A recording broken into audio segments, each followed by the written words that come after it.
So we can all be grateful and feel a sense of relief, can't we, that Tulsi Gabbard was approved yesterday by the Senate.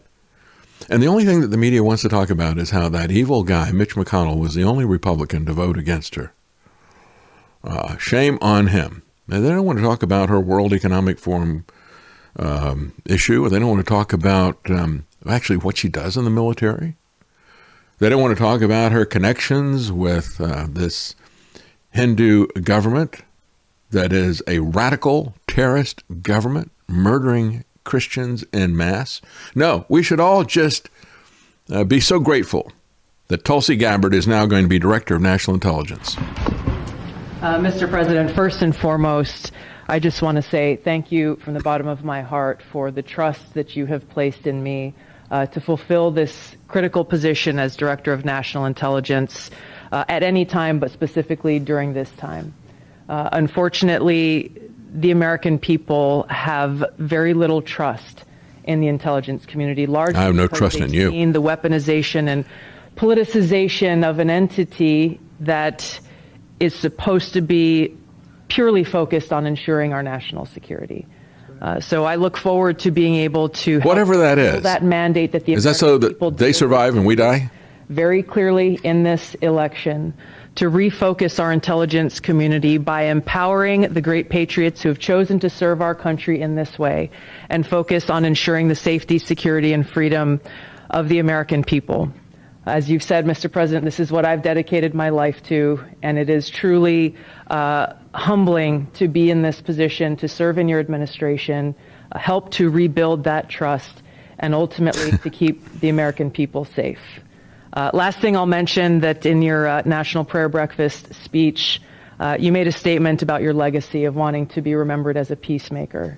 I know that I can speak for many of my fellow service members who are here today, veterans, Medal of Honor recipients, how deeply that resonates with us.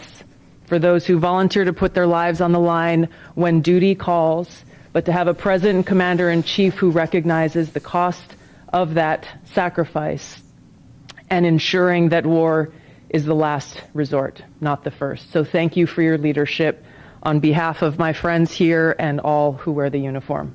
We're grateful. Thank you.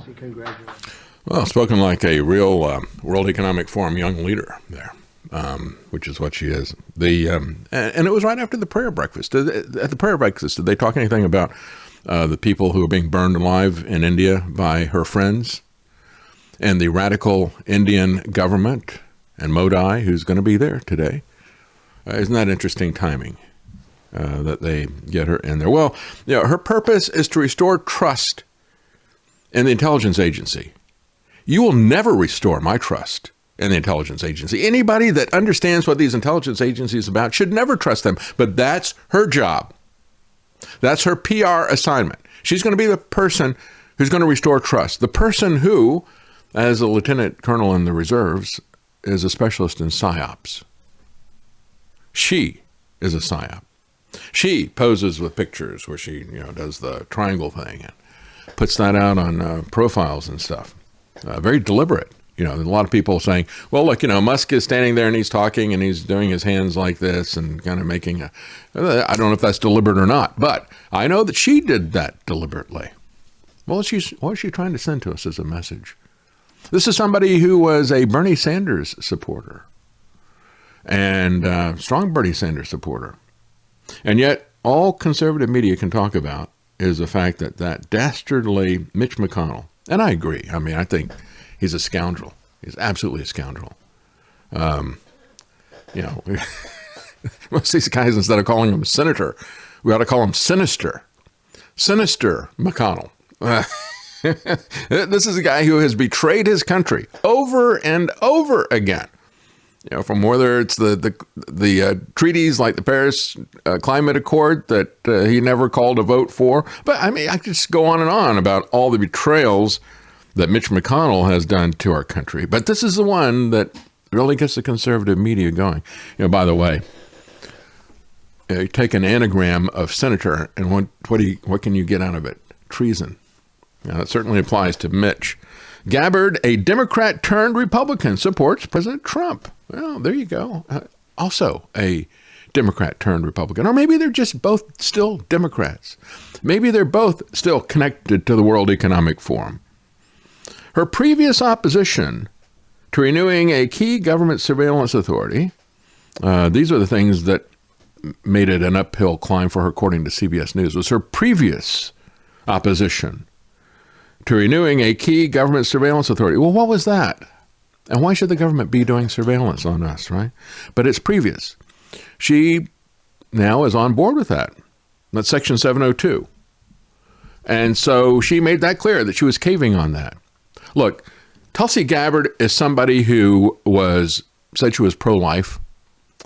Then she wanted to get elected as a Democrat in Hawaii, so she became pro-abortion. She was against surveillance, warrantless surveillance by the NSA, until she wanted to get into office, and then she is now for it. And on, just like Trump. What is it about these people who are given a pass by the con media when they do radical about faces on things that they had hung their hat on? Look, they don't have any principles. They got positions, and they're constantly changing positions on things. So, she pushed for pardon for Snowden, so she's now walked back all of this stuff, and now they're fine with her. She previously served in Congress as a Democrat. She supported socialist Bernie Sanders, but now she's good for us. She's good. And cheered by MAGA because they don't have any principles. They only follow Trump, whoever Trump wants to be. I see so many times people say, you used to be good. What happened to you? What happened to you, man? Yeah, now you're sounding like Matt Drudge or something. It's like, well, I'm not cheering the Democrats either. Matt Drudge is. But, I just want to tell them, look, I didn't board the Trump train. You're the one who boarded the Trump train. And you have no idea where this is going. No, I'm standing still. I'm standing on my principles where I always was. You're the one who's moving. You got on the Trump train, and he's taking you to I know where, but you don't have any idea where it's going, do you? I'm just trying to tell the people who are on the Trump train that they're headed toward the concentration camps. Because they are. I'm just standing still where I always was. But what happened to you, man?